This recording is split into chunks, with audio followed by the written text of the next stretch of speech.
From Asia's largest news headquarters, setting the agenda for Bharat.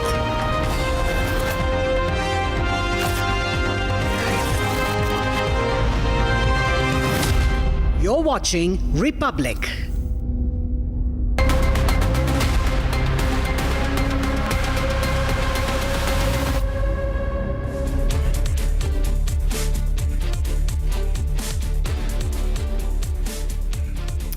Hello and welcome. You're watching our weekend special, The Long Form Story.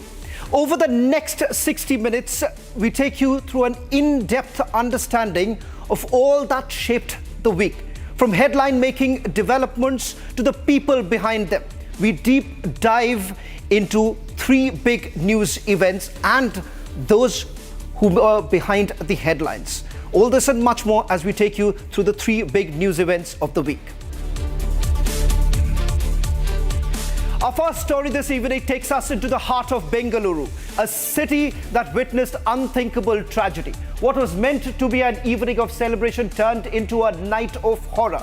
Thousands of fans, young, bright, full of life, gathered at the Chinnaswamy Stadium for a glimpse of their cricketing heroes. But joy quickly gave way to chaos. In the stampede that followed, 11 young lives were lost, crushed in front of their loved ones, who could do nothing but watch in helpless horror.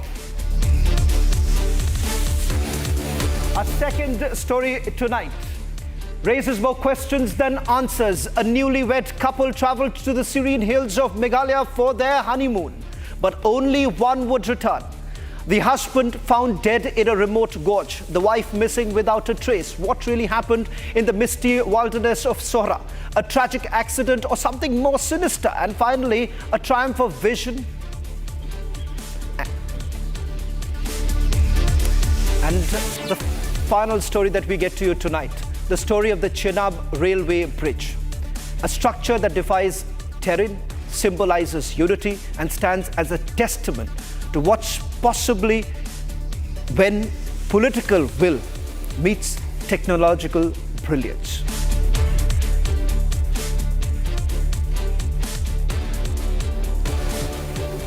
Let me take you through the headlines we are tracking at this.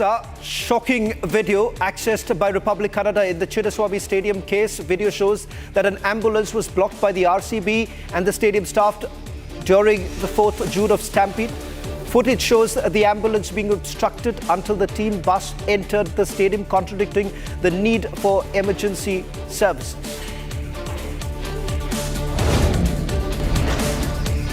Sources say former Pakistan police officer turned YouTuber revealed to have been in contact with several prominent Indian YouTubers, including Jasbir and Jyoti. More YouTubers allegedly linked to Pakistan's ISI handlers under lens. Security forces in Chhattisgarh's Bijapur district neutralized 7 Maoists, including top Maoist terrorist Narasimha Chalam alias Sudhakar and Bhaskar alias Mailarapu Adelu, in a series of encounters over the 3 days. Election Commission refutes Congress parliamentarian Rahul Gandhi's allegations of rigging in the Maharashtra Assembly poll, states that the voting process was conducted with utmost transparency, with representatives from all parties present. Enforcement Directorate issues summons to Bollywood actor Dino Moria, requiring him to appear for questioning in connection with the Mithi River desilting scam. The actor, along with his brother Santino Moria, is set to record his statement before the Enforcement Directorate next week. The development follows a nearly 14-hour search conducted at his residence and other locations as part of the ongoing investigation.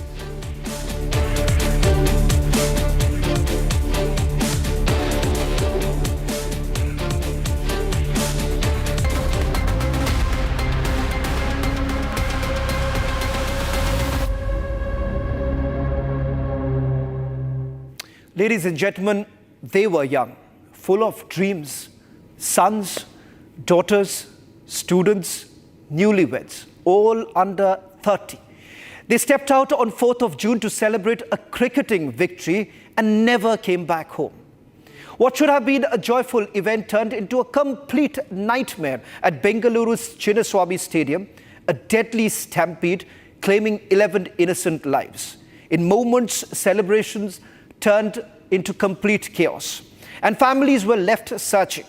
Hospital corridors only to be handed silence and grief. The government failed. The organizers failed.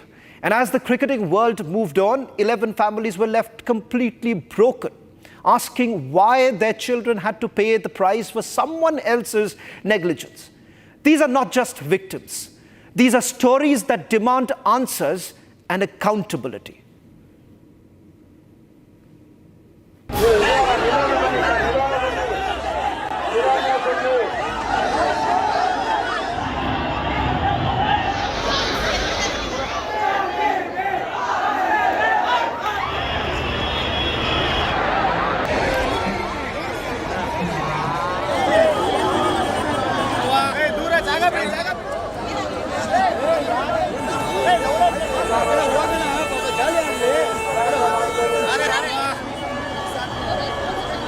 From celebrations from a victory to tears from a tragedy, Bengaluru witnessed its darkest hours on the 4th of June.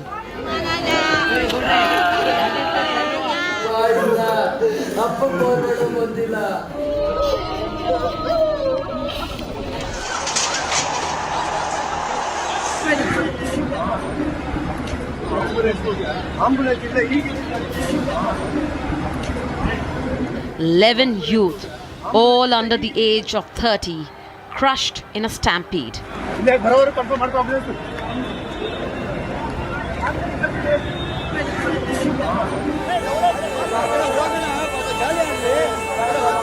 Inside and outside the Chinnaswamy Stadium.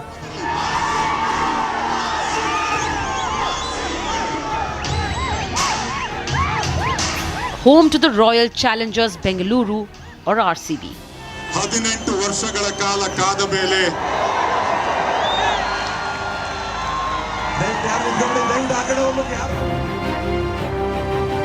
19-year-old Bhumik rushed to Cuban Park. An engineering student, he wanted to get a glimpse of his heroes with his friends. He never returned home. ಮನೆಯಿಂದ ಬೆಳಗ್ಗೆ ಕಾಲೇಜ್ಗೆ ಹೋಗ್ತೀನಿ ಅಂತ ಹೇಳ್ಬಿಟ್ಟು 8 ಗಂಟೆಗೆ ಹೋಗಿದ್ದಾನೆ. ಅವನು ಯಾವುದೇ ಆಕ್ಟಿಟ್ಯೂಡ್ ಬೇರೆ ಆ ಥರ ಹೋಗ್ಬೇಕು ಅನ್ನೋದಿಲ್ಲ.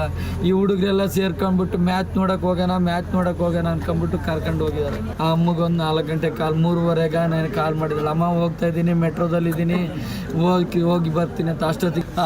ಅಷ್ಟೇ ಲಾಸ್ಟ್ ಅವ್ನ ಫೋನಿಗೆ ಕಾಲ್ ಮಾಡಿದಾಗ ಫೋನ್ ಎತ್ತದೇ ಇರಲಿಲ್ಲ. ಆವಾಗ ಅವ್ರ ಅಮ್ಮ ಏನು ಮಾಡ್ಯಾಳೆ, ವಿಡಿಯೋ ಕಾಲ್ ಮಾಡಿದಾಗ ಬೇರೆ ಯಾರೋ ಎತ್ಬಿಟ್ಟು ಐಸಿಯುನಲ್ಲಿದ್ದಾರೆ, ಬನ್ನಿ ನೀವು ಬೇಗ, ಅರ್ಜೆಂಟ್ ಏನಿತ್ತು ಇವ್ರಿಗೆ, ಆಗೋದ್ಮೇಲೆ ಬರ್ತಾರೆ. ನೆನ್ನೆ ಬಂದ್ಬಿಟ್ಟು ಸುಮ್ಮನೆ ಏನೋ ಬಂದು ಹೋದ್ರು. ಅವರು ಇದನ್ನು ಕುರ್ಚಿ ಉಳಿಸ್ಕೊಳ್ಳೋಕ್ಕೋಸ್ಕರ ಬಂದಿದ್ರು ಅಂತ ಹೇಳೋಕ್ಕೋಸ್ಕರ ಬಂದರು. ಅವ್ರ ಪಾಡಿಗೆ ಅವ್ರು 2 ಜನ ಹೋಗೇ ಬಿಟ್ಟು ತಿಂಗಳಿಗೆ 5 ರಿಂದ 6 ಲಕ್ಷ ಟ್ಯಾಕ್ಸ್ ಕಟ್ಟಿ ನನ್ನ ದುಡ್ಡಲ್ಲಿ ಅವರು ಆಂಬುಲೆನ್ಸನ್ನು ಅರೇಂಜ್ ಮಾಡ್ಬೋದಿತ್ತು ಅವರು. Bhumik's family calls it a murder. Deaths that were allowed to happen by the state and organizers, including the RCB and Karnataka State Cricket Association. ಇಷ್ಟು ಜನ ಹೋಗ್ಬಿಡ್ತಾರೆ ಸರ್, ನಮ್ಮ ಕೈಲಿ ಮ್ಯಾನೇಜ್ ಮಾಡಕ್ ಆಗ್ತಾ ಇಲ್ಲ ಅಂತ ಅಂದ್ರು. ಆ ಡಿಸಿಷನ್ ಏನಕ್ಕೆ ತಗೊಂಡ್ರು? ಇಲ್ಲಿ ಪರವಾಗಿಲ್ಲ, ಹೋದ್ರೆ ಹೋಗ್ಲಿ. ಕುಂಭಮೇಳ ಅಲ್ಲಿ murder. Our chief minister, our home minister has to take the responsibility of this.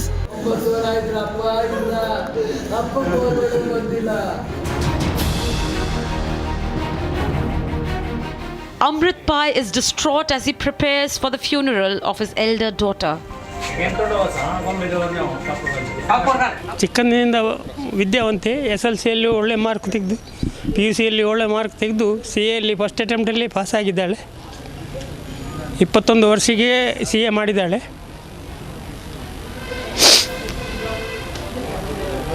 ಏನು ಹೇಳೋದು, ಇಷ್ಟು ಎಳೆಯ ಪ್ರಾಯದಲ್ಲಿ ಪರಮಾತ್ಮ ಈ ವಿಧಿಯಾಟ ಮಾಡ್ತಾರಂತ ನಮಗೂ ಕನಸಿನಲ್ಲಿ ಎಣಿಸಲಿಲ್ಲ. ಇಲ್ಲಿ ತುಂಬ ಆಗ್ತದೆ, ಏನು ಹೇಳೋದು. ನಾವು ಭಾಳ ಕಷ್ಟದಿಂದ ಒಂದೊತ್ತು ಅನ್ನಕ್ಕೆ ಕಷ್ಟ ಆಯಿತು ನಮಗೆ. ಆದರೂ ನಮ್ಮ ಮಕ್ಕಳನ್ನು ಒಳ್ಳೆ ರೀತಿ ಕಲಿಸಿದ್ದು ಈ ಥರ ಆಯ್ತಂತ ಭಾಳ ದುಃಖ ಆಗ್ತದೆ. ಆದರೂ ನನಗೆ ಈ TV ಯಲ್ಲಿ ನ್ಯೂಸ್ ಕಂಡು ಫೋನ್ ಮಾಡಿದೆ. ಫೋನ್ ಮಾಡುವಾಗ phone ಎತ್ತಲಿಲ್ಲ. Akshata had recently married. Her death has left two families in grief.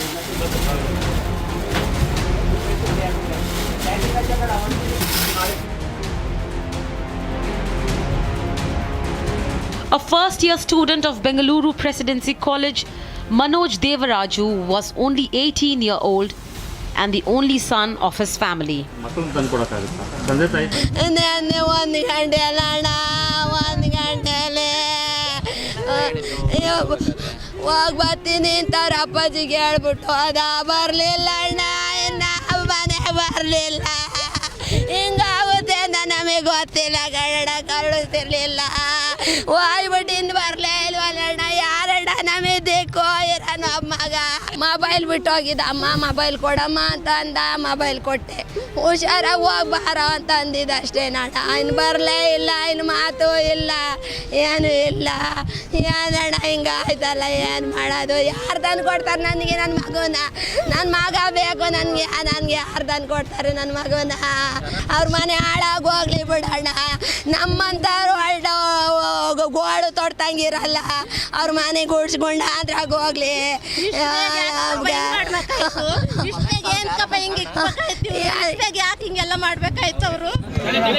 Millions of questions, but no one to answer them. ಏನು ಹೇಳೋಣ ಸರ್ ಇದ್ದ ಒಬ್ಬ ಮಗ ಸರ್ ಹೊಂಟೋದಿಂದ ವಿಂದು ಏನು ಹೇಳೋಣ ಏನು ನಮ್ಮ ಕೈ ಮಾತಾಡೋಕ್ಕಾಗ್ತಿಲ್ಲ ಸರ್ ಬೇರೆಯವ್ರಿಗೆ ರೆಡಿ ನಮ್ಮ ಕೈಲಿ ಆಗ್ತಿಲ್ಲ ಸರ್ ಮಾತಾಡೋಕೆ ಇದ್ದ ಮಗ ಹೊಂಟೋದ ಸರ್ ಯಾರಿಗೆ ಇದು ಮಾಡೋದು ಸರ್ ಏನೋ ಮಾಡ್ಕೊಂಡು ಗಂಡ ಹೆಂಡ್ತಿ ಇಬ್ಬರೆಲ್ಲ ದುಡ್ದುಬಿಟ್ಟು ಓದಿಸ್ತಾ ಇದ್ದೆ ಸರ್ ನಾವನ್ನ ಈಗ ಅವನೇ ಇಲ್ಲಂಗೆ ಆಗ್ಬಿಟ್ಟೆ ಸರ್ ನಾವು ಯಾರು ಮಗ ಅಂತ ಕರೀಲಿ ಸರ್ ನಾನು 2:30 ಊಟ ಮಾಡ್ತಿದ್ದೆ ಸರ್ ಊಟ ಮಾಡ್ಕೊಂಡು ಎದ್ದು ಹೋದ ಸರ್ ಬರ್ತೀನಿ ಕಣಪ್ಪ ನಾನು ಏನು ಅದೇನು ಮಾಡಲಿಲ್ಲ ಅವನು ಏನಾರು ಹೇಳ್ದೆ ಕಳ್ಸೋದು ಅಂತ ಹೇಳ್ಬಿಟ್ಟು ಮುನ್ಸ್ಕೊಂಡ್ಬಿಡ್ತಾನೆ ಅಂತ ಆಯ್ತು ಹುಷಾರಾಗಿ ಹೋಗ್ಬಿಟ್ಟು ಬರಪ್ಪ ಅಂತ ಕಳಿಸ್ದೆ ಹಿಂಗಾಗುತ್ತೆ ನನಗೆ ಕಳ್ಸೋ ಇರಲ್ಲ ಸರ್ ಬರ್ತೀನಿ ಅಂತ ಹೇಳ್ಬಿಟ್ಟು ಅವ್ನ ಫ್ರೆಂಡ್ ಮನೆ ಹತ್ರಕ್ಕೆ ಬಂದು ಕರ್ಕೊಂಡು ಹೋದ್ರು ಸರ್ ನನ್ನ ಮಗನ ಕಳಿಸ್ಬಿಟ್ರು ಸರ್ ನಾನು 6 ಗಂಟೆಗೆ ಗೊತ್ತಾಯ್ತು ಸರ್ ನನಗೆ 6 ಗಂಟೆಲಿ ಟಿ ವಿಲಿ ನೋಡಿ ಯಾರು ಗೊತ್ತಿರೋರು ಹೇಳಿದ್ರು ಹಿಂಗೆ ಆಗ್ಬಿಟ್ಟದೆ ಅಂತ ನನ್ನ ಮಗನ ಅಲ್ಲಿ ಹೋಗಿದ್ದಾನೆ ಸರ್ ಅಂತ ಅವಾಗ ಫೋನ್ ಮಾಡಿದ್ಕೆ ಅವ್ನು ಫೋನು ಬೇರೆಯವ್ರ ಹತ್ರ ಸಿಕ್ತು ಫೋನ್ ಸರ್ ಇಲ್ಲಿ ಬಿದ್ದಿತ್ತು ಅಂತ ಹೇಳಿದ್ಕೆ ಅವಲೇ ಸರ್ ನನಗೆ ಇದು ಆಗಿಬಿಡ್ತು ಸರ್ ನಮಗೆ ಏನೋ ಹೆಚ್ಚು ಕಡಿಮೆ ಆಗೈತೆ ಅಂತ ಅವಲೇ ಅನ್ಕೊಂಡು ಕಾಲು ತುಳ್ತಲ್ಲ ಏನೋ ಸಿಗಾಕಡೋಣ ಅಂತ ಹೇಳ್ಬಿಟ್ಟು ತಿರ್ಗಿ ಅವ್ರು ಕರ್ಕೊಂಡೋಗಿದ್ದಕ್ಕೆ ಮಾಡಿದ್ಕೆ ಅವ್ರು ಬೋರಿಂಗ್ ಹಾಸ್ಪಿಟ್ಲಿಗೆ ಹೋಗ್ತಾ ಇದ್ದೀವಿ ಅಂತ ಹೇಳಿದ್ಕೆ ತಿರ್ಗಿ ಅವ್ರು ಪೊಲೀಸರು ಯಾರೋ ಫೋನ್ ಮಾಡಿದ್ರು ನಮ್ಮ ಫ್ರೆಂಡ್ ಮೊಬೈಲು ಪೊಲೀಸರು ಫೋನ್ ಮಾಡಿದ್ರು ಸರ್ ಅವ್ರು ಮಾಡಿಬಿಟ್ಟು ಅವ್ರು ಕರೆದ್ರು ಬನ್ನಿ ಅವ್ರ ತಂದೆ ಬರೋಕ್ಕೆ ಹೇಳಿ ಅಂತ ಹೇಳ್ಬಿಟ್ಟು ಹುಷಾರಾಗಿದ್ದಾನೆ ಅವನಿಗೆ ಡೆತ್ ಆಗಿಲ್ಲ ಹುಷಾರಾಗಿದ್ದಾನೆ ತಲೆ ಸುತ್ತ ಬಂದೈತೆ ಇಲ್ಲ ಎಮರ್ಜೆನ್ಸಿ ವಾರ್ಡಲ್ಲಿ ಇಟ್ಟಿದ್ದೀವಿ ಅಂತ ಮತ್ತೆ ಹೇಳಿದ್ರು ಸರ್ ಡೆತ್ ಆಗಿದ್ದೇನೆ ಅಂತ ಹೇಳಲಿಲ್ಲ ತಿರ್ಗಿ ಅಲ್ಲಿ ಹೋದ್ಮೇಲೆ ಸರ್ ಅವ್ನು ಡೆತ್ ಆಗಿದ್ದಾನೆ ಅಂತ ಗೊತ್ತಾಗಿದ್ದು ನನಗೆ ನೇರ ಹೋರಾಣ ಇನ್ನೇನು ಸರ್ ಸರ್ಕಾರದ ನೇರ ಹೋರ ಅವರೆಲ್ಲ ಫಸ್ಟು ಮುನ್ನೆಚ್ಚರಿಕೆ ಕ್ರಮ ತಗೋಬೇಕಾಯ್ತು ಏನು ಸರ್ ನೆನ್ನೆ ಗೆದ್ದು ಇವತ್ತಲೇ ಮಾಡ್ಬೇಕಾಯ್ತು 1 ವಾರ 15 ದಿವಸ ಬಿಟ್ಟು ಮಾಡಿದ್ರೆ ಆಗ್ತಿರಲಿಲ್ಲ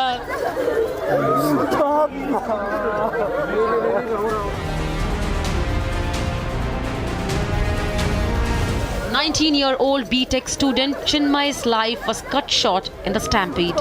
Her father stands numb and helpless before the lifeless body of his young daughter.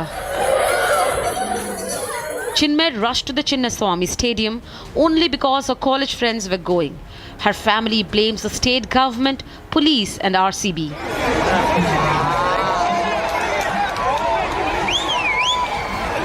My question with the nation to you and Arnab, what for the celebration is required first of all?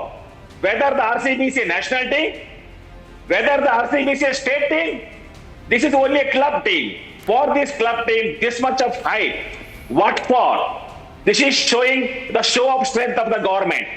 I can add one more thing to their Pancha guarantee, or guarantee that the free passes to the KSA stadium. Why those people are allowed the free passes? Having known that only the strength is 40,000 capacity, the 3 lakh public is waiting outside, roaring outside to come inside. What made them to give the free passes? There is no fire emergency. There is no medical emergency. There is no security. Nothing is there. Only the very much chaos. Lalbagh metro station gate is closed. Only 2 gates are open for this 3 lakh public.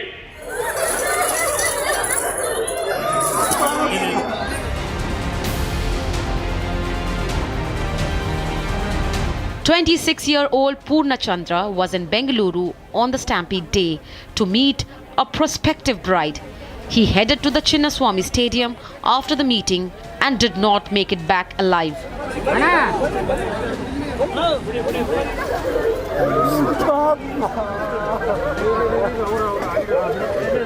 Sir ಪೂರ್ಣಚಂದ್ರರು cricket ಅಂದರೆ ಭಾರಿ ಹುಚ್ಚು. ಅವ್ರೇನಪ್ಪ ಅಂತಂದರೆ ಈ ಊರಿಗೆ ಬಂದಿದ್ದರು ಈ cricket ನೋಡಲಿಕ್ಕೆ ಆ ಹುಚ್ಚಿಂದ ಹೋಗಿ ಆ ರೀತಿ ಇದು ಮಾಡ್ಕೊಂಡಿರೋದು, ಸಂಭ್ರಮ ನೋಡೋಕ್ಕೋಗಿ ಆಗಿರೋದು. ಇನ್ಯಾವ ಇದು ಇಟ್ಕೊಂಡು ಹೋಗಿಲ್ಲ ಅವರು. ಭಾರಿ ಒಳ್ಳೆ ಹುಡುಗ, BE ಮಾಡಿದ ಸಿವಿಲ್ಲು. ಸರ್ ಇವು ಇಡೀ ಊರಿಗೆ ಗೊತ್ತು ಅವನ ಹೆಸರು, ಅವನಿದು ಇಡೀ ತಾಲೂಕಿಗೆ ಗೊತ್ತಿದೆ. ಒಳ್ಳೆ ಹುಡುಗ, ಭಾರಿ ಶ್ರಮಪಟ್ಟು ಓದಿ ತಂದೆ ತಾಯಿ ಹೆಸರು ತಂದು ಈ ಕ್ರಿಕೆಟಲ್ಲಿ ಭಾರಿ ಹುಚ್ಚು ಅವನಿಗೆ. ಈಗ ಇವ್ರು ಕಷ್ಟಪಟ್ಟು ಓದಿ ಇವನು ಎಲ್ಲ ಕೆಲಸನೂ ಮಾಡೋಣ ಸರ್. ಇವನು ಗದ್ದೆ ಕೆಲಸನೂ ಮಾಡೋಣ, ಎಲ್ಲ ಭಾರಿ ಶ್ರಮಜೀವಿ ಅಂತ ಹೇಳಕ್ಕೆ ತೀರ್ದು ನಮ್ಮೂರಿಗೆ ಬಂದೆಲ್ಲ ಕೆಲಸ ಮಾಡೋದು ಸರ್. ಅವನು ಭಾರಿ ಬ್ಲೇನ್ student sir, engineering.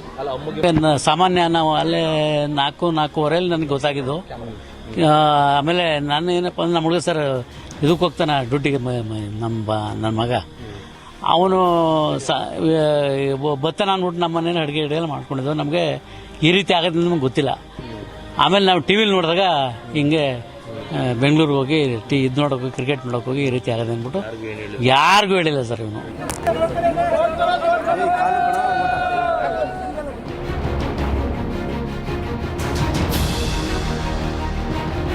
"25-year-old Sahana worked at Bosch in Bengaluru. The young engineer had recently secured a job. Bosch ಕಂಪ್ನಿಯಲ್ಲಿ ಇಂಜಿನಿಯರ್ ಆಗಿ ಕೆಲಸ ಮಾಡ್ತಾಯಿದ್ರು. ಅವ್ರ ಸ್ನೇಹಿತರು ಒಟ್ಟುಗೂಡಿ ಆ ಒಂದು ಕಾರ್ಯಕ್ರಮಕ್ಕೆ ಹೋಗಿರ್ಬೇಕಾದ್ರೆ ಈ ಒಂದು ಅಚಾನಕ್ಕಾಗಿ ಒಂದು ದುರಂತ ನಡೆದಿದೆ. ಈ ದುರಂತದ ಬಗ್ಗೆ ನಿಜವಾಗ್ಲೂ ಹೇಳಬೇಕಂತಂದರೆ ಸರ್ಕಾರ ಇದನ್ನು ಮುನ್ನೆಚ್ಚರಿಕೆ ತಗೊಬೇಕಾಗಿತ್ತು.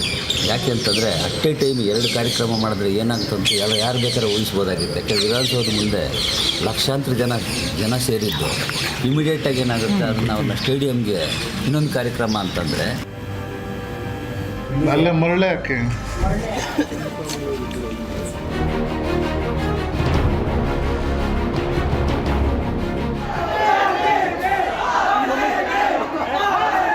A die-hard fan of cricketer Virat Kohli's 17-year-old Shivalinga had just cleared his Class 10th board exams.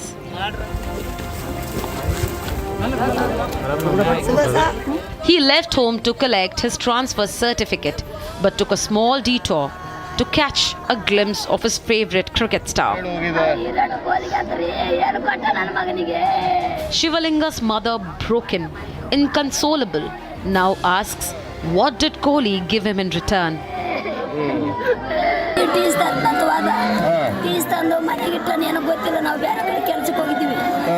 ಒಂದು 11 ಗಂಟೆಗೆ ಅಲ್ಲಿ ಬಂದು ನೋಡಿದವ್ರಪ್ಪ ಇದ್ದನಂತ ಮನೆಗೆ ಮಲ್ಕೊಂಡಿದ್ದ. ಮಲ್ಕೊಂಡವ್ರಪ್ಪ ಹೋಗೋಣ ಏನು ಮಾಡೋಣ ಅಂತ ಆಯ್ತು, ಹೋಗ್ಬಿಟ್ಟಣ. ನಮಗೆ ಗೊತ್ತಿಲ್ಲ. ಅದೇ ಪೂರ್ತಿ 6 ಗಂಟೆಗೆ ನಮ್ಮ ಯಜಮಾನ ಫೋನ್ ಹಚ್ಚಿದ್ರಿ, ನಮ್ಮ ಮಗ ಬರಲಿಲ್ಲ ಅಂದೆ.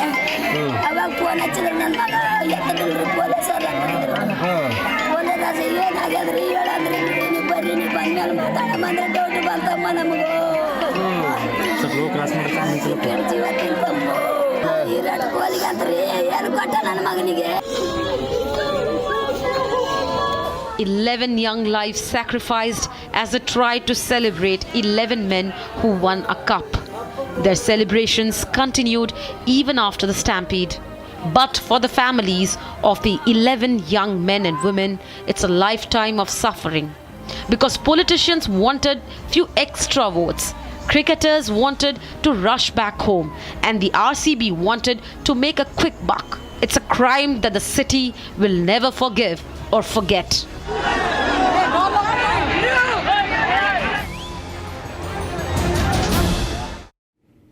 "11 lives were lost, and perhaps many would be forgotten. But ladies and gentlemen, urging each one of you that perhaps let's not undermine the lives that have been lost. Tonight on the long form story, I'm joined by Kiran Bedi. All of us have referred to her as the Iron Lady. And tonight the reason why we invited Ms. Kiran Bedi is because of her inspiring role the role that she played as an IPS officer. Of course, she's donned several hats. Ms. Kiran Bedi, thank you very much for joining us tonight. Like always, there are scapegoats in an incident like this. This time, the scapegoat was the Bengaluru Police Commissioner, whom I'm given to understand did actually put his foot down, did not allow this event to take place, but eventually had to succumb. And finally, he's been made the scapegoat. Look, I am speaking through the experience of managing several law and order situations during my tenure in the grassroots policing. Therefore, my experience coming from that background. And as I've thought over your event, here are the list of points which have come back to my mind. Number one, and maybe the media could do its investigative reporting as well, before the Commission of Inquiry gives you a report which may take months, So investigative reporting can go do the following. Number one, let's get the sequence of events, number one. Second, let's find out what was the application from the organizers. What is the application? What is the kind of information they gave? What was the content? Because the content, what was the purpose? So they've asked because this has to be given by the licensing authority. Third, does the Bangalore Policing Commissioner has the licensing authority, or is it under civil administration? I'm not aware. Like in Delhi Police, it is with the police headquarters. In Karnataka or in Bangalore, whether it is with the police, I don't know. So number one, and then we need to know what was the response of the licensing authority, because no such event of this scale, even small scale, can be without the license authority sanctioning it. Then comes conditions of the licensing, whether the police have accepted it and what kind of conditions did they like. Did they put in certain conditions? Let's find out, did the police do its job or licensing authority gave them the conditions? Then comes the coordination. Because this is not just people together. It has the municipality also with it. You need civic services, you need the fire brigade, you need the home guards, you need the civil defense, you need sanitary services, you need emergency services, you need disaster management, you need all this. So this brings the municipality together and many other civic services. So what kind of coordinations were here? That is why it is now organizers versus the management. Now, management is civil administration and police is a part of that administration. So where were the coordinations held? Who coordinated? Who chaired? What were the minutes of the meeting? Did any apprehensions come? Who were participating? Who were chairing these minutes of the meeting? And if the commissioner has expressed his apprehension of whatever you are saying, is it somewhere on record? Who did he express his apprehension to? Did he call on the political leadership? Did he call on this bureaucratic leadership, which is the chief secretary, which is the home secretary? All these, you see, these are very important positions of coordination. Now they have a role to play. So what kind of role did they play? Therefore, I've suggested that even if you ask a report from the chief secretary, was the chief secretary also not responsible to coordinate an event of such a magnitude where all departments are almost involved, as I said, and they don't report to the police? Police cannot dictate municipal services to come, but it is the chief secretary, because all other departments, he is the coordination head. Then what kind of briefings have held? Because once you decide on an event, what kind of briefings have been, briefing, online briefing, you never know. So what kind of briefings have been held? What kind of housekeeping announcements were made? Once the auditorium is full, housekeeping announcements, stick to your these, follow the exit, these are the exit doors, these are the services, housekeeping announcements by whom? It is the job of the organizers and the police together. And even the municipal services. So what kind of housekeeping announcement? You have a small event also, and you say, first, please listen to the housekeeping. So what kind of housekeeping announcements? Were they listed out? Right. Were they part of the management of planning? Then comes when the force was demanded, that we need so many companies of force. How was the assessment made? How was the deployment made? Which sector they went to? Then what are police arrangements? Then Where's the deployment? I was hearing ambulances were stuck. Did the police arrangement include location of ambulances and the passage of the ambulances? Because you're having thousands of people there. And it was anticipated that this is a game of love of everybody. Anybody and everybody would love to come. So I'm talking about the key is coordination. The key is assessment. Who held the coordination? So I think it's a very important, this is a very classic case where administration is on one side and the authority, the management of the cricket association, etc., is on the other side. What kind of coordination happened between them? Because I remember whenever we made police arrangements, we used to involve the organizer in making them understand their responsibility in housekeeping, etc. But in fact, we used to even say raise civil security and deploy them. Civil security, and they also are supposed to pay. But remember, my friend, they're supposed to pay because it's a private profit event. Did they pay? Have they made advance payments? Did they make any check? Because this money is supposed to go to a police welfare fund. So these are the questions. I just want to take a quick question from you because I'm going to run out of time. But I need to ask you this. Enough is enough.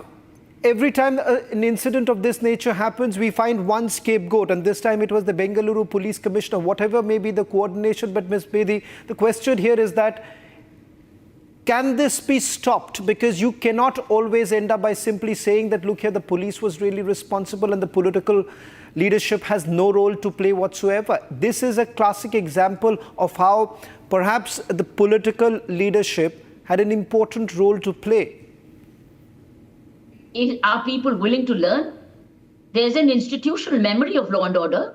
There's a lot of inquiries of the past, and institutional memory indicates the roadmap for such law and order arrangements. Do they consult them? Question is coordination. The people change, but do they consult the rule book? And number two, remember, many events are unique. So some are uniquely different, and some can have institutional memory, and you have to also innovate.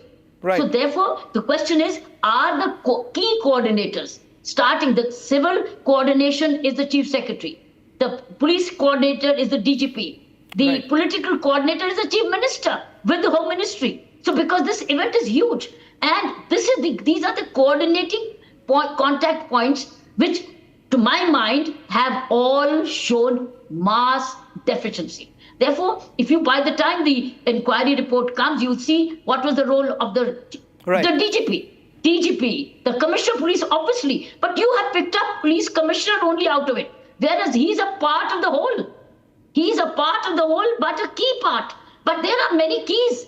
And there is a Chief Secretary, there's a Chief Minister, there's a Home Minister, there's a DGP, there is organizers, they are all of them. So why pick up? Issue has come in because you picked up only the police commissioner. I think either pick up whole or don't pick him up. Why have you picked up only one person? He's only one part of the whole. He's only one nut in the bolt, one nut. But there are many others in the machinery, which is called the civil administration. In the civil, it's headed by the political leadership, it's headed by the civil services, it's headed by the DGP.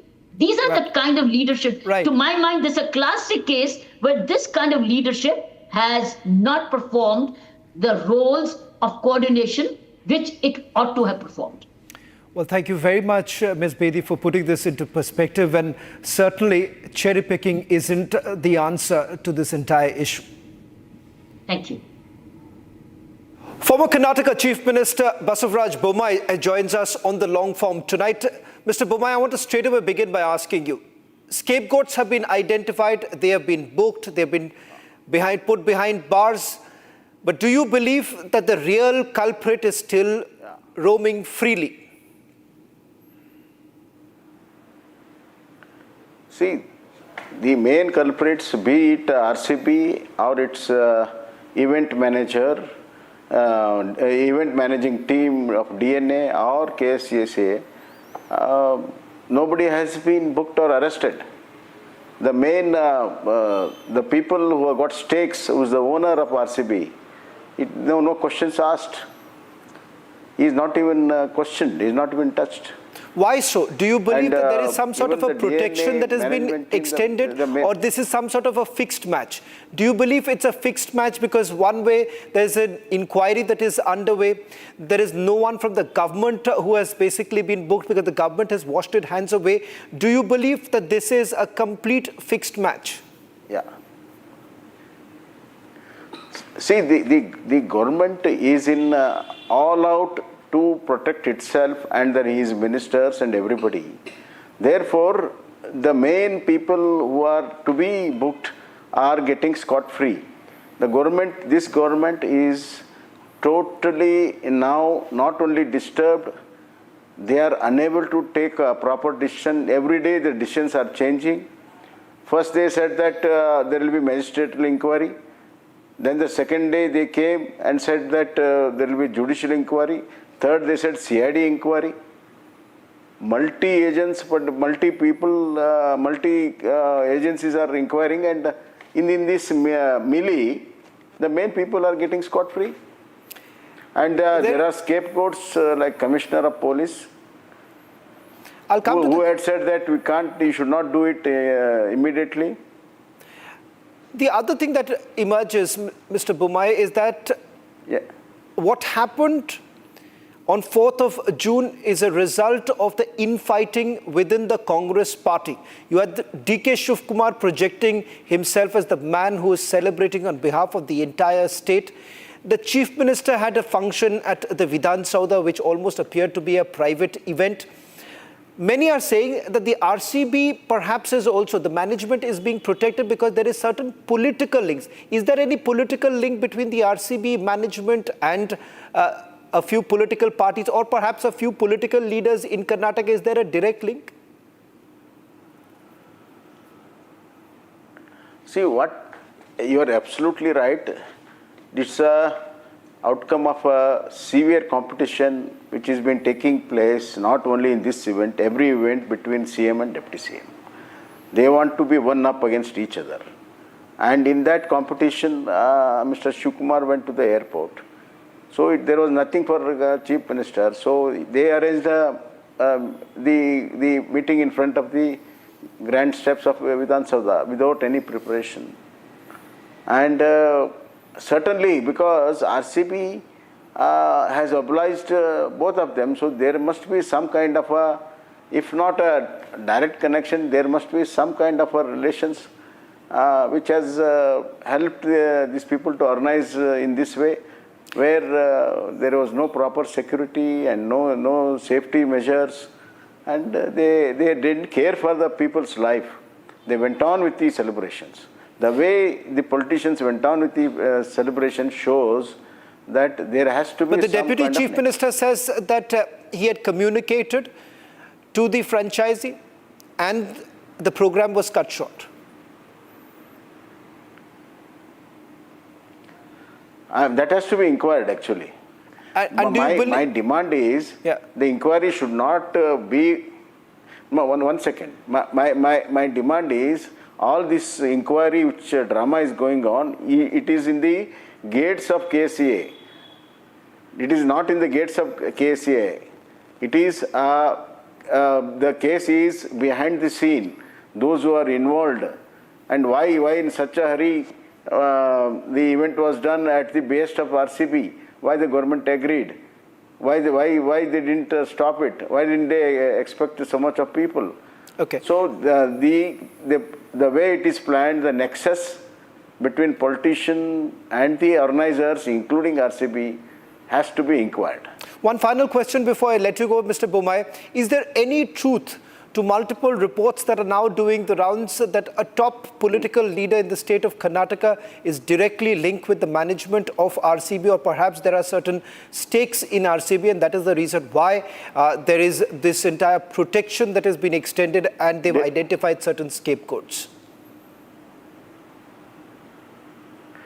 Look here, the way the incidents have rolled out and the way nothing was planned and everything was planned in the last moment, and both RCB and one part of the government or the other were working on it.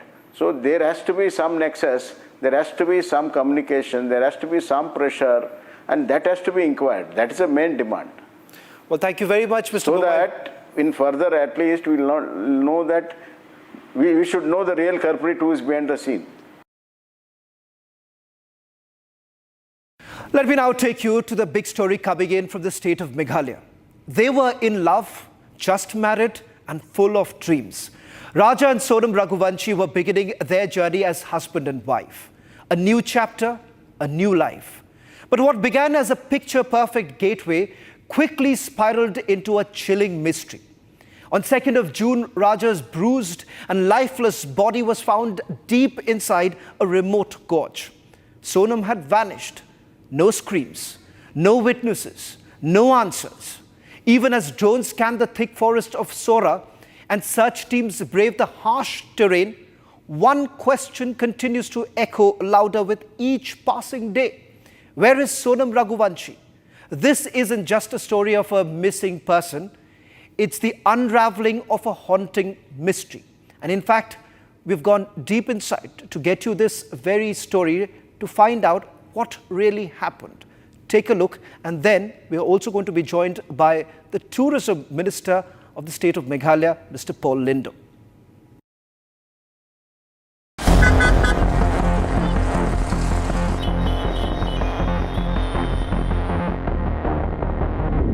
In the heart of Indore, Madhya Pradesh, a newlywed couple was preparing to set off on a picture-perfect honeymoon. For Raja and Sonam Raghuvanshi, it was meant to be the first of many adventures together as husband and wife. The wedding was a celebration that spanned days, a joyful union of two families, sealed with vows meant to last a lifetime.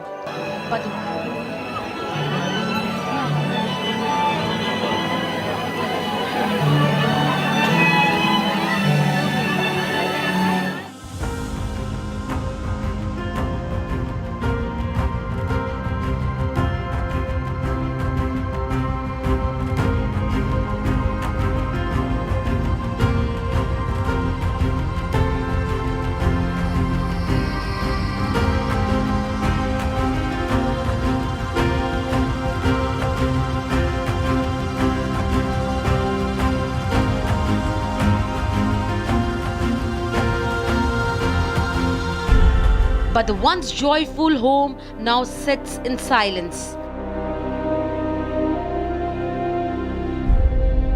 The laughter has faded, replaced by a heavy stillness.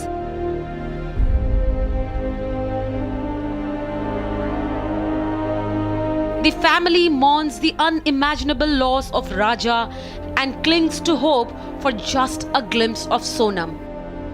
This is the story of how a picture-perfect escape for the Raghuvanshis took a dark and tragic turn.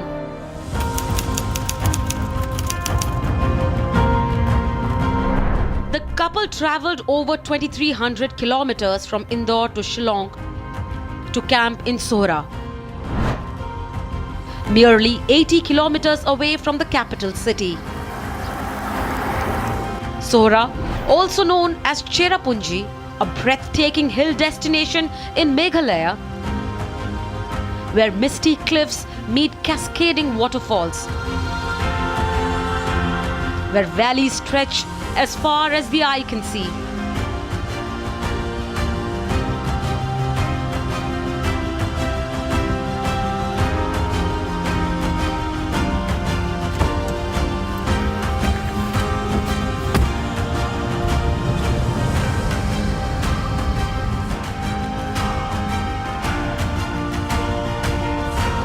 We are here at Waysodong Waterfalls. You can see the place is very quiet and has a deserted look because the place has been closed down for tourists for over a year now. You can see the shops all closed, but interestingly, how did Sonam and Raja reach to this place at a very peak of a monsoon, that too with a scooty? On their honeymoon, Raja and Sonam checked into a hotel in Shillong. This CCTV footage is the last concrete evidence establishing their whereabouts. 2 days later, the couple journeyed deeper into the highlands of Sohra. But the trip to the mountains took a sinister turn sooner than later. On June 2nd, Raja Raghuvanshi's lifeless body was discovered at the base of a remote gorge, bruised, battered and far from help. But Sonam was gone, without a sound, without a trace.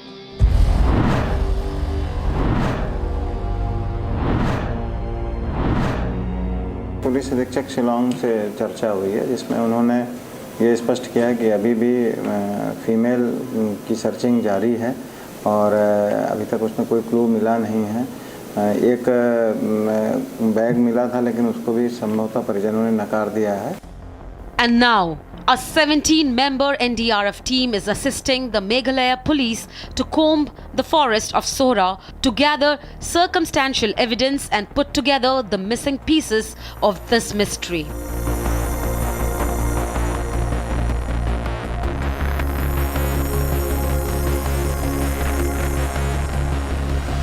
Their search has led them to recover a black and red raincoat, stained and wet, and a scooter believed to have been used by the Raghuvanshis during their travel.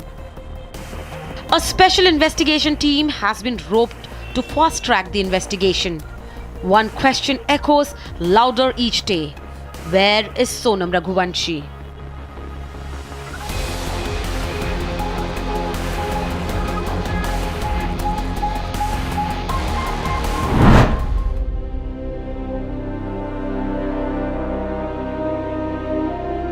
Back home, the family looks for answers as they light the funeral pyre of Raja Raghuvanshi and hold on to his memories.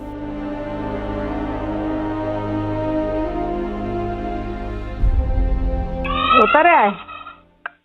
हाँ, मैंने क्या आ गए नीचे? कहाँ पे हो तुम? ऊपर पहाड़ पे कि नीचे? अब जाके पहुंचा ऊपर में। रात को नीचे रुके थे? हाँ। कुछ खाने का मिला कि नहीं मिला? केले खा लिया मैं। क्या खा लिए? अरे अभी केले खा रहा हूँ, अभी हाल पहुंचा हूँ। अब यहाँ से निकलूंगा। And somewhere, a part of them still believes Sonam will come.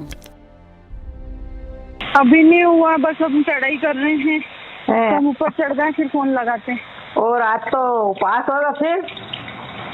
मेरा तो उपास है ना, मेरे को 2-3 बार बोल दिया। मैंने मैं घूमने के चक्कर में अपनी ग्यारस थोड़ी तोड़ूंगी। वही तो तेरी, मैं अभी खरियार बना रही तो मेरे को एकदम से याद आ गई कि आज तो मेरे बहू का उपास बापे। हाँ तो कहीं दूध लस्सी जो भी मिल रहा हो उपास का सामान वो खा लो। अब पहले ऊपर तो चढ़े, जंगल में है, यहाँ से आज कुछ मिलेगा। बाप रे। मैंने कही थी कुछ ड्राई फ्रूट रख के ले जाओ, तो बोले हाँ क्या करेंगे हम, दो ये जंगल है, पता, घोर जंगल है, एकदम खड़ी चढ़ाई है। चढ़ना मतलब उतरना भी खड़ा ही है और चढ़ना भी खड़ा ही है।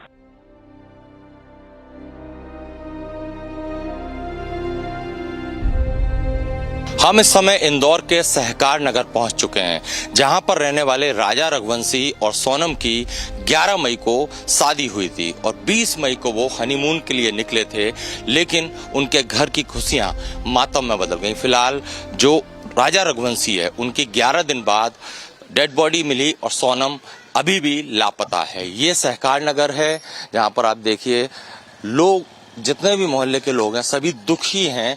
यहाँ पर मोहल्ले में सन्नाटा जैसा हालात जो हैं बने हुए हैं और ये राजा रघुवंशी का घर है। और घर पे आप देखिए सबसे बड़ी बात यह है कि जो परिवार लगातार आवाज उठा रहा है, उन्होंने ये मांग की है, जो यहाँ पर एक बैनर लगा है उसे आप देखेंगे, उससे इनके दुख की और इनकी बैनर के जरिए की गई मांग को दर्शाता हुआ यह है, जिसमें लिखा है केंद्र सरकार और राज्य सरकार से राजा की आत्मा करे पुकार, मैं मरा नहीं मुझे मारा गया है।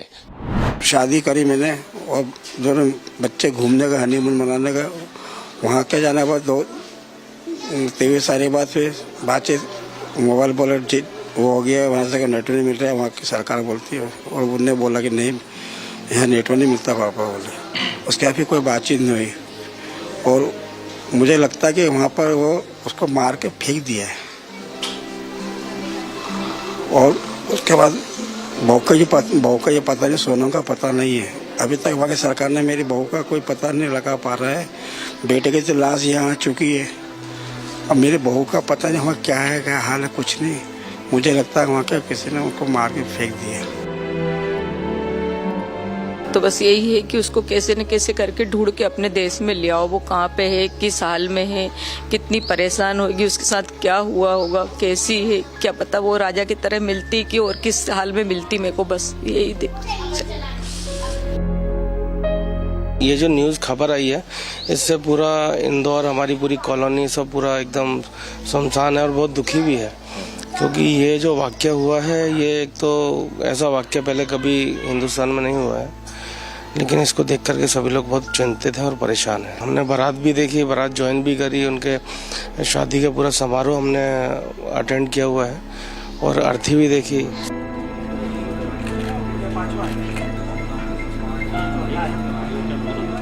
For Raja's grieving family, the silence is louder than ever.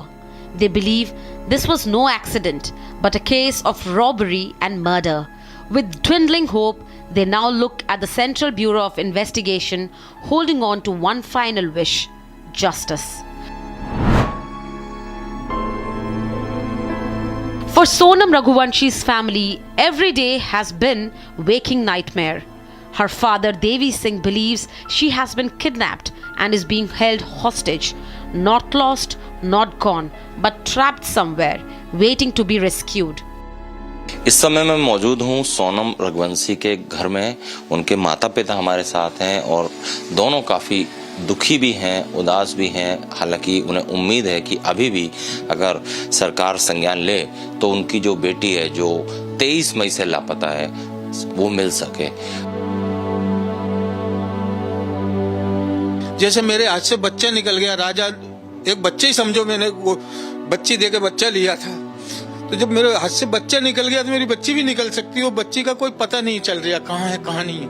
अगर खाईन में होती तो आज पुलिस वाले इतने दिनों से ढूंढ रहे हैं, कहीं ना कहीं तो उसका पता होता ना।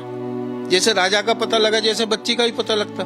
और ये तो ढूंढ रहे जंगल में नहीं मिलेगी, वो तो इधर उधर का किडनैप करके रख रखी है उसको, तो उसकी जांच जल्दी से जल्दी करवाएं। ऐसी जांच करवाए, वो तो ढूंढ रहे कि कहीं पड़ी मिल जाएगी तो उठा के दे देंगे यहाँ से इधर उधर से। लेकिन कहीं घरों में कहीं भी है, उसकी जांच करवा के और जल्दी से जल्दी ढूंढ के लाए। मेरी बेटी ने, जैसा बेटा चला गया ऐसी बेटी चली जाएगी, वो भी बेटा ही था मेरा। Sonam's brother Govind has been wandering the streets of Shillong since May 24th, refusing to give up. He says the police are searching for a body, but he is searching for his sister, alive, and begs them to look with hope, not despair. Actually यहाँ पे problem क्या है ना कि ये dead body ढूंढ रहे हैं काफ़ी समय से, जो कि राजा की डेड बॉडी 10 दिन में मिल चुकी है। इनने काफ़ी समय लगाया डेड बॉडी ढूंढने में भी, और अभी मुझे एक रिक्वेस्ट करना है यहाँ की गवर्नमेंट से और कि सीएम साहब से कि यहाँ पर जो ये डेड बॉडी ढूंढ रहे हैं सोनम रघुवंशी की, वो एक्चुअली मुझे ऐसा लगता है, क्योंकि मैं सगा भाई हूँ, मुझे अभी भी फीलिंग्स आ रहा है कि वो जिंदा है और उसको जिंदा होने के हिसाब से ढूंढे। 2 lives went up that hill. Only one came back lifeless. The other vanished without a trace. Was it fate? Was it foul play? One mystery, many questions.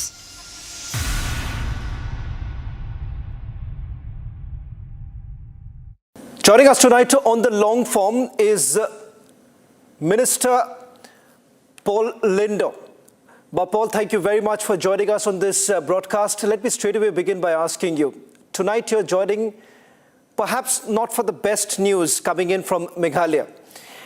And it is quite disturbing as to what's really happened. The family members are completely distraught. The reason why I brought you tonight was to directly speak to the family members as to whether at all has the Meghalaya police been able to find out the motive. Is this a clear-cut case of murder? The state of Meghalaya has been an island of peace, and Cherrapunji happens to not only be the capital of Meghalaya, but the oldest capital town in Northeast India.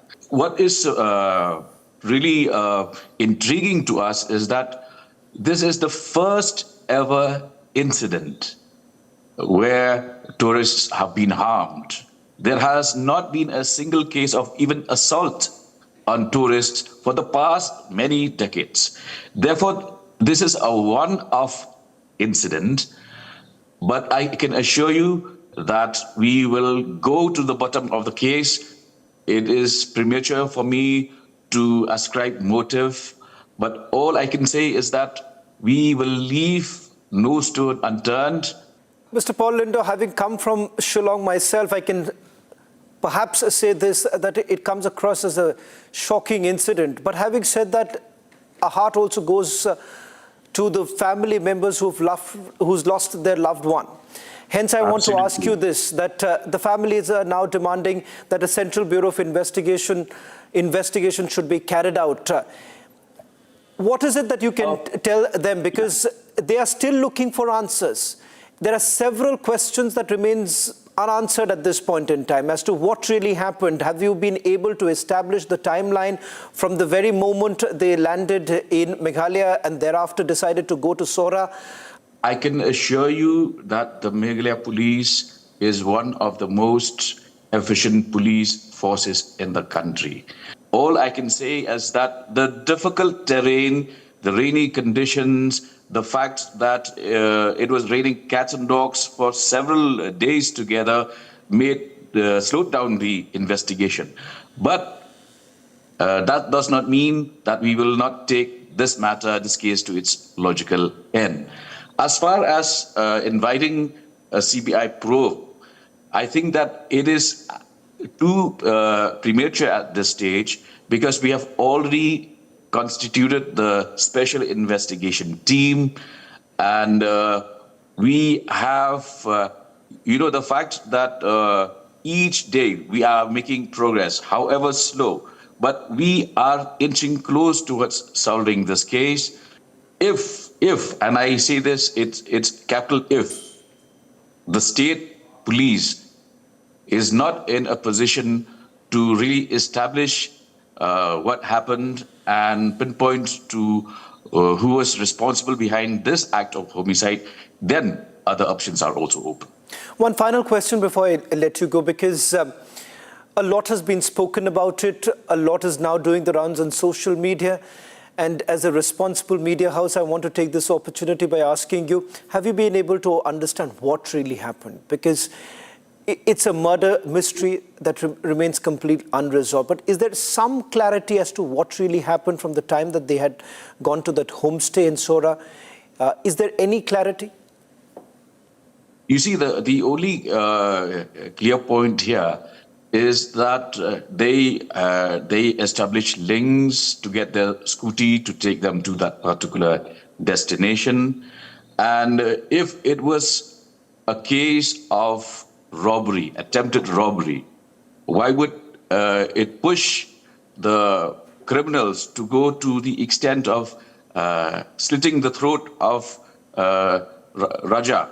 It's intriguing. I mean, one would do that only when one has a certain amount of vengeance, hate against the person.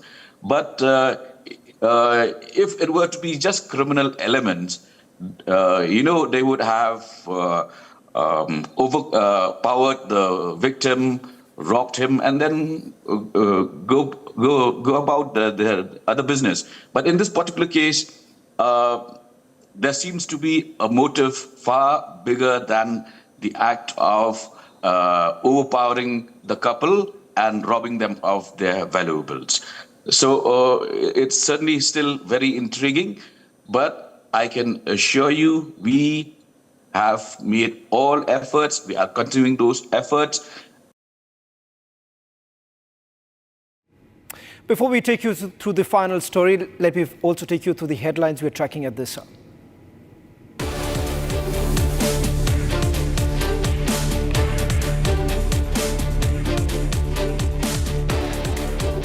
Shocking video accessed by Republic Canada in the Chiraswamy Stadium case. Video shows that an ambulance was blocked by the RCB and stadium staff during the 4th June stampede.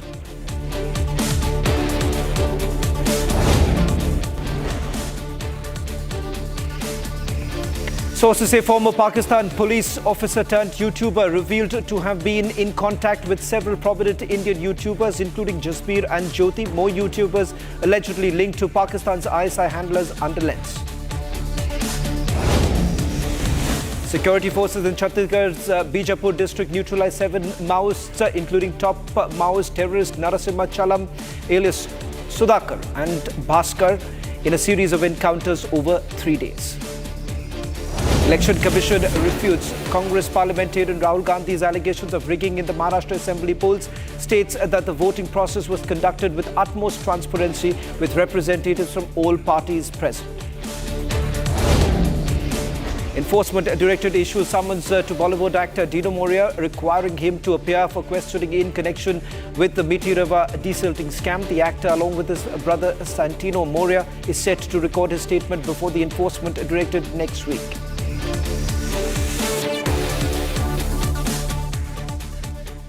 Ladies and gentlemen, it is a story 126 years in making.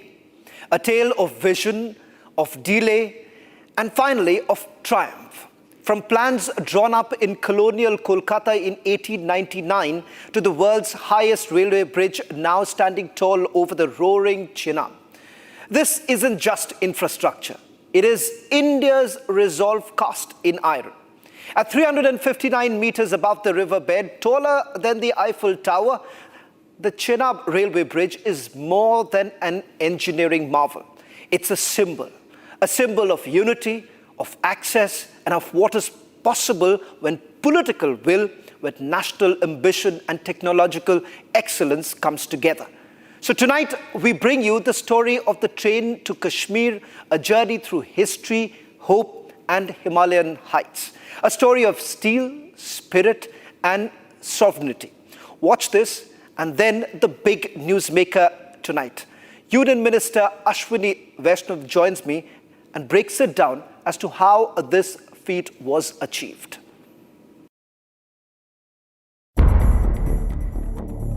"126 years ago, a Maharaja dared to dream of a railway that would pierce through mountains, cut across rivers, and connect Kashmir to the rest of the country. It was 31st of January 1899. Maharaja Pratap Singh, the ruler of Jammu and Kashmir, huddled with his council. On their agenda was planned to lay railway tracks from Jammu to the valley. An engineer was dispatched, maps drawn, 4 routes charted, 37 stations identified, a vision too bold for its time. But the dream was derailed by high cost. The Maharaja's death in 1925 stalled the project until now.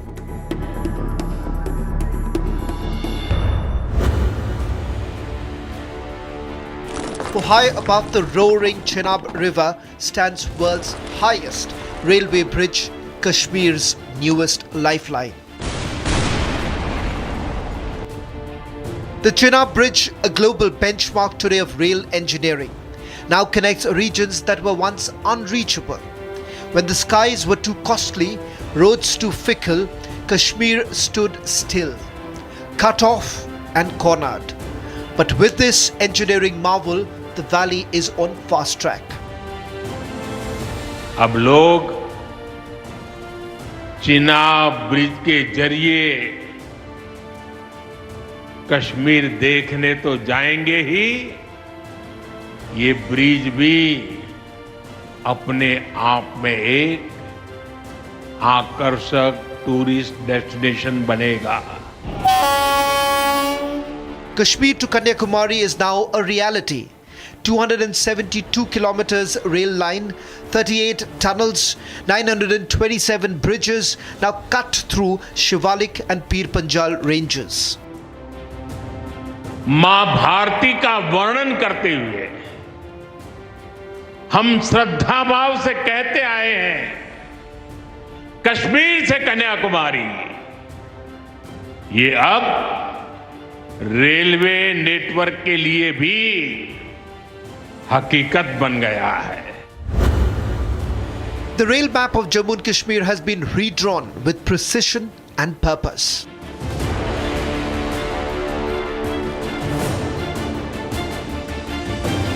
For decades, Kashmir was plagued with terrorism.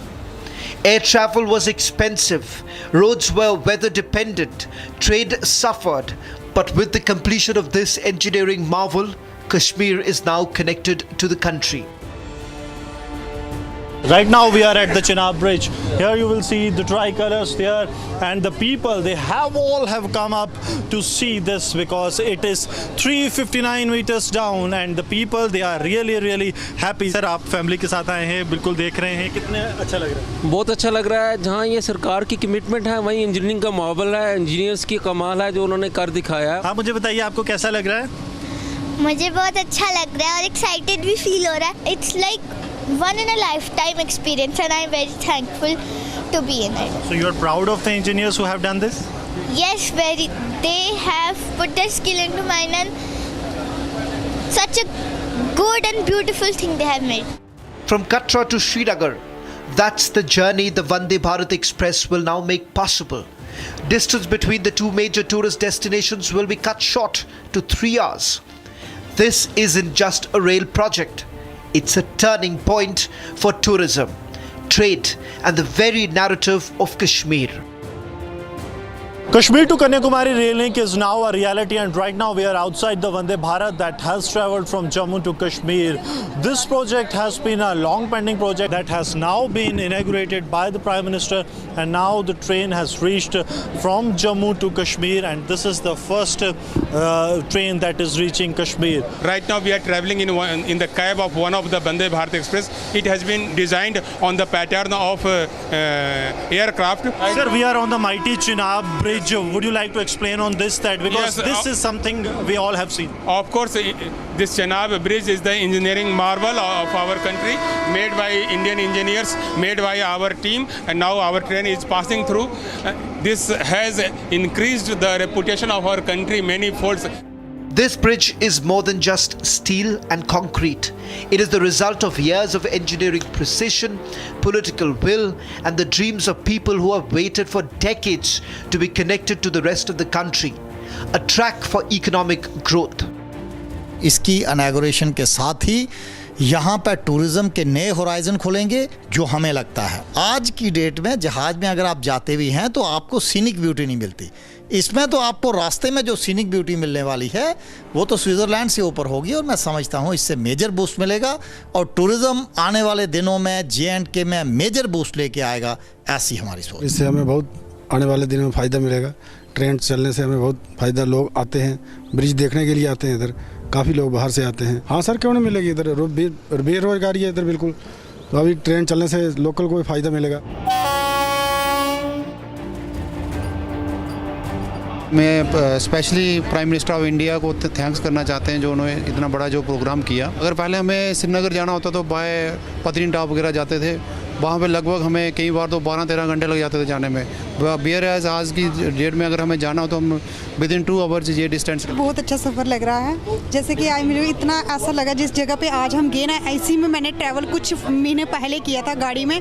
सुबह हम 7 बजे गए थे, शाम को 9 बजे पहुँचे थे। 14 घंटे का सफ़र। यस सर, बहुत मतलब ट्रैफिक भी थी और मतलब बहुत। और आज मैं टाइम देखूँ, मैं 1 घंटा, पूरा 1 घंटा लगा। प्रधानमंत्री जी का सपना था कश्मीर टू कन्याकुमारी एक होगा, तो आज होके रहेगा। सर मैं एक ही बात कहूँगा कि जो प्रधानमंत्री जी ने आज जो ये ट्रेन चलाई है वंदे भारत, ये हमें सबसे बड़ा एक नायाब तोहफा दिया है हमारे जम्मू कश्मीर को। The Chenab Railway Bridge inauguration comes just weeks after the horrific Pahalgam terror attack that shook the valley and claimed 26 lives.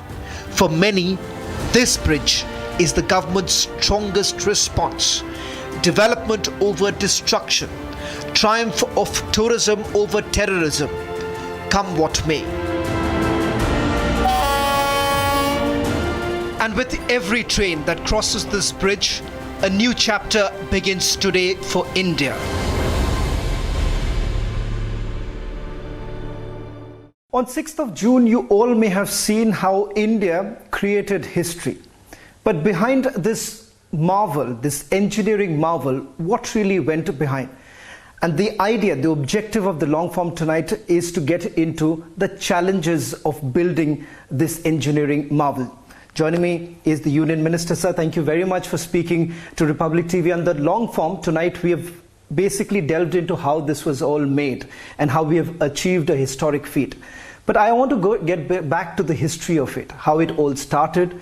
It got stuck for a bit, as I understand, and finally we have been able to achieve world's tallest bridge. How was that possible?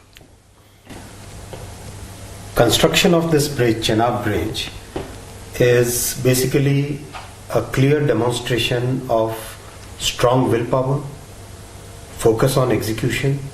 Our Prime Minister Shri Narendra Modi ji, when he took the responsibility in 2014, before that, a large and the most difficult part of this section, starting from Katra all the way to Banihal, that was the section which was kept pending by the previous governments. Right.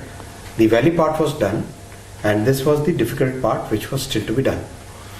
Initially, there were two alignments to be, out of the two, one had to be decided. So, based on the technical feasibility, one alignment which is this alignment on which finally the line got built, that was selected. And when this entire area is basically seismic zone 5, and between the hills, when there is a steep kind of valley, then the wind speeds increase a lot. Right. It's Bernoulli's principle. So here the wind speeds can be as high as 150 kilometers per hour, like a cyclonic wind. Okay. So this entire structure had to be designed keeping in mind the seismic activity as well as the wind speeds which are there. Then comes the challenge of building the foundation. Now, being a young mountain, Himalayas, right, the foundation has to be designed in a very unique way. So the foundation is almost like a 9-story building out here, and the base of the foundation is like half a football field. Okay. That's the way it is done. Then there are anchors which go deep inside the deep inside the hill, both sides, okay, so that the foundation remains stable. Right. Then came the overall design of the arch. Now, arch is a hollow tubular structure which is then filled with concrete. Okay. Then the challenges like, imagine getting all these equipment, all these. I'm told that several of the villages today will actually benefit from the roads that have been created. Exactly. More than 200 kilometers of roads were constructed to bring the material and machinery out here. So it was very challenging. Then this arch was built, and then on top of this, the entire deck was built. Okay. And now the bridge is complete. And so much of the construction was done using these cranes. This is one crane. This is crane 2. There is a long wire, you see. Okay. Rope you can see. Okay. So the equipment carrying machines, basically the crane moves on this, brings it down to the right place, and then puts it there. A lot of welding is done in situ, and it's very, very complex. Minister, if I have to understand, what is that technology that we had to bring in, because this was a conglomeration that we brought in, expertise from other countries, Finland, Germany, these are few of the countries that their expertise was also brought in. What is it that we've experimented absolutely new? This kind of a civil engineering has not been experimented in other parts of the world. So what is it that you would like to tell the people who are watching tonight that we've been able to achieve, we've been able to bring on the table something completely new? Two things. First is the Himalayan geotechnical characteristics. Okay. Using that, how do we design things? Second is a totally new Himalayan tunneling method. Okay. Now, when you build a tunnel, if the strata is very like a rock, very strong rock, solid rock, then it's very easy to do a tunnel. Then basically, because the entire force of the mountain is taken by the strata. Right. But if it is a soft strata, like what we find in Himalayan region, then the entire load of the mountain basically forces the tunnel to collapse. Okay. When the strata is soft, then it tends to move. So when we were doing all these tunnels, this entire project is like a tunnel, a bridge, a tunnel, a bridge, a tunnel, a bridge. That is the way it is. So for example, this Katra Baniyal section, out of the 111 kilometers, 97 kilometers is tunnels and 7 kilometers is bridges. So that is 104 kilometers, right? It's a one of its kind, where you're the entire track that is going through a tunnel and a bridge format. Correct. So we did a lot of innovations, and we created a Himalayan tunneling method in which basically how do we convert this soft soil into a harder rock kind of version. So we injected PU foam in it. Okay. PU is a plastic, polyurethane. That PU, once it gets inside the pores of the soft soil, it makes it very strong. Okay. It becomes almost like a rock. So for example, when you are doing a tunnel here, for example, let's take this surface. Okay. Now, if this is a soft soil, then if you do a tunnel, then it will try to collapse and there will be a viscous water flow out there. But once you make it solid, then you can easily cut it and then you put the surface around it. Okay. So that's the way. So it's a very unique thing. This actually also helps us in various of the tunnel projects that we are doing in the other parts of the country, and particularly the challenges that we have say for instance in Uttarakhand, in the Himalayan region, Jammu Kashmir, Himachal Pradesh, Uttarakhand, then entire northeast, Sikkim. So all these areas have this technology now. Can I now ask you that was there a moment in this entire process that it was seen as there was a stumbling block, and perhaps for a moment you all felt that it's going to be one of the most challenging projects that you all have undertaken when this government came to power? T33 was one of those, Tunnel 33, right? That basically crosses a fault. So that was a very difficult part of the entire thing, because almost like viscous material flowing out of it. It was hardly not even like rock, forget solid rock. So that was very, very difficult. It really was very challenging. Some of the best experts from our country as well as international experts have worked on it, and that is one. Second was there was a PIL, very unnecessary PIL, which kind of created a lot of, which wasted a couple of years, 3 years it wasted. So those were the things. But otherwise, overall, the direction of the project was, our Prime Minister's vision was very clear on it, and his determination to complete it was like rock solid, and his guidance was always that we must make sure that this benefits a very large section of people in Jammu and Kashmir. And the idea was to connect Jammu and Kashmir, Jammu and Srinagar with a all-weather continuous. So, for example, the trains which are designed for this, these are also very special trains. Now, when you run trains at high altitude and minus 15 degrees Celsius kind of temperatures and snow everywhere, then you require to design them in a very special way. The pipes have to be insulated in a particular way. Otherwise, water will freeze and expand, and then the pipes will blow. So you have to expand. You have to design the entire thing in a very special way. Then instead of cooling, most of the time you'll require heating in the train. Then the entire body also has to be designed in a very unique way, because you can't. When there's a low pressure around at higher altitudes, then the body design becomes very challenging. Right. So all those things were taken into consideration when we designed the Vande Bharats which are running on it and the other trains which are running on it. I'll end this by asking you that powerful imagery that we saw yesterday, when the Prime Minister there waving the tricolor, sending across a message here. I want to ask you, what is it that the Prime Minister had to tell you, Minister, the moment he saw that this was finally completed, which was being touted as one of the biggest projects? You're taking away the isolation that the valley had faced for several years, put together because of the weather, etc. Today the valley would actually have the benefit of being available through the year. What is it that the Prime Minister had to tell you after the completion of the project? It shows the resolve of the country. It shows the technical and engineering capabilities of our country, and it shows a very strong determination of our entire government where we want to make sure that the people of Kashmir, they get the benefits of India's development. Well, thank you very much, sir, for joining us on this broadcast and helping us understand. I hope today we have been able to take you through the behind the scenes and why all of us should be proud of what we have achieved on 6th of June. That's all that we could pack in this edition of the Long Form Story. Hope you enjoyed as much as we enjoyed putting this together. We'll be back next week.